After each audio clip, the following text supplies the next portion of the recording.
Take a look at a child who cannot sit still, a child whose mind operates like a television set, changing channels every 3 seconds, flashing high-contrast images, screaming for attention, completely incapable of dropping its anchor into the present moment. We are conditioned to call this a behavioral disorder.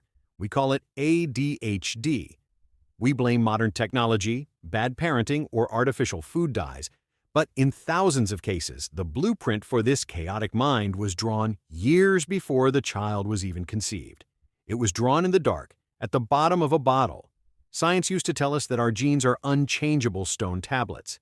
We believe that whatever choices you made in your lifetime, whatever poisons you ingested, stayed within the boundaries of your own tissues. We were wrong. The emerging field of behavioral epigenetics has shattered that illusion. Chronic alcohol consumption does something terrifying to the human reproductive system. It doesn't just damage the host, it chemically tags the DNA inside sperm and egg cells. It alters the histone modification and DNA methylation patterns of genes that are strictly responsible for constructing a future child's brain architecture. Particularly, it targets the dopaminergic pathways. When an individual abuses alcohol, their system is flooded with unnatural volatile spikes of dopamine. To survive this constant chemical assault, the body alters the genetic coding for dopamine receptors, particularly the D2 receptor subtype. If that individual conceives a child, they pass down a damaged blueprint, a molecular memory of deficiency. The child is born into a state of immediate biological bankruptcy. They are born with a downregulated, structurally starved reward center. Their baseline dopamine levels are running on empty. To a brain born running on empty, a quiet classroom or a calm room isn't just boring, it is physically agonizing. The child's nervous system enters a state of low-level survival panic, frantically seeking any external stimulus, hyperactivity, disruption, or impulsive risk-taking, just to force their starved synapses to release a fraction of the dopamine they naturally lack. The child is not misbehaving. They are simply trying to medicate a structural deficit that was gifted to them by a parent's addiction. They are living out the biological echo of a hangover they never chose to have. But the architecture of this hereditary trap doesn't stop at attention deficits. The very same biochemical instability that fractures the child's mind completely obliterates the parent's capacity to remain a stable, coherent human being. The chaos inside the DNA mirrors a chaotic reality in the home, driven by a profound collapse of the endocrine system. When alcohol becomes a chronic presence in the bloodstream, it doesn't just intoxicate the brain, it completely hijacks the hypothalamic pituitary adrenal axis. This is the body's central command station for stress regulation, hormonal balance, and emotional equilibrium. Under normal circumstances, this axis acts like a highly sophisticated thermostat, releasing precise amounts of cortisol and adrenaline to help you navigate the friction of daily life, and then cooling the system down once the threat is passed. Alcohol completely breaks the thermostat. In a chronic drinker, the production of cortisol and stress hormones is permanently accelerated. Even when the substance is not actively in the body, the nervous system remains trapped in a state of high-alert survival panic. The biological baseline becomes entirely unpredictable. 1 hour the system is flooded with artificial sedation. The next it is drowning in an internal ocean of unprovoked cortisol and chemical anxiety. Living with this shattered endocrine axis means living on a violent biochemical seesaw. There is no middle ground. There is no steady state. Your mood, your energy levels, and your perception of reality are entirely at the mercy of the next hormonal spike or crash. This volatility creates an internal environment where the concept of emotional stability becomes a biological impossibility. This extreme hormonal zwischennucht has a direct, devastating impact on the most fundamental aspect of human character: the ability to hold a consistent position, the capacity to have a single, unchanging identity. When your internal chemistry changes completely every few hours, your perception of truth changes with it. A brain drowning in cortisol sees the world as an immediate threat. It feels defensive, combative, and cornered.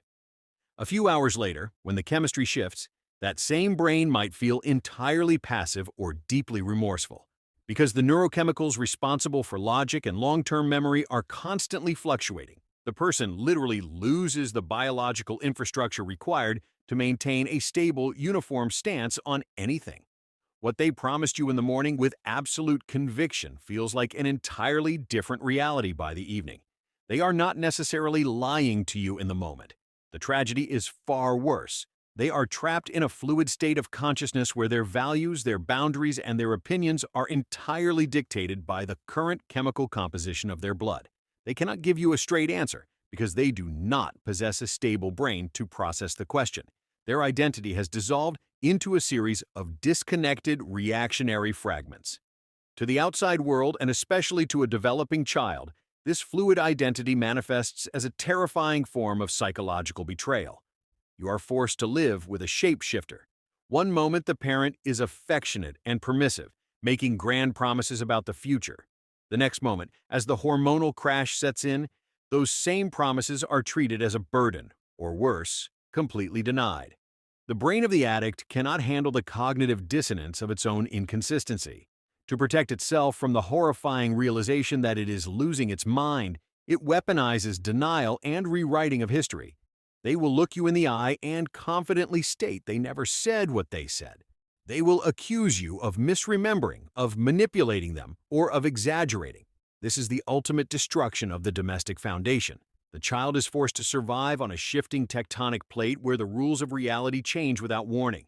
The psychological damage this inflicts on a young mind is immeasurable. When the primary source of safety in your life is a biochemical wildcard, your brain learns that nothing is real, nothing is permanent, and no one can be trusted. Over years of chronic exposure, this endless chemical fluctuation causes a permanent structural collapse. The constant flooding of cortisol and the toxic byproducts of alcohol metabolism systematically destroy the brain's neuroplasticity.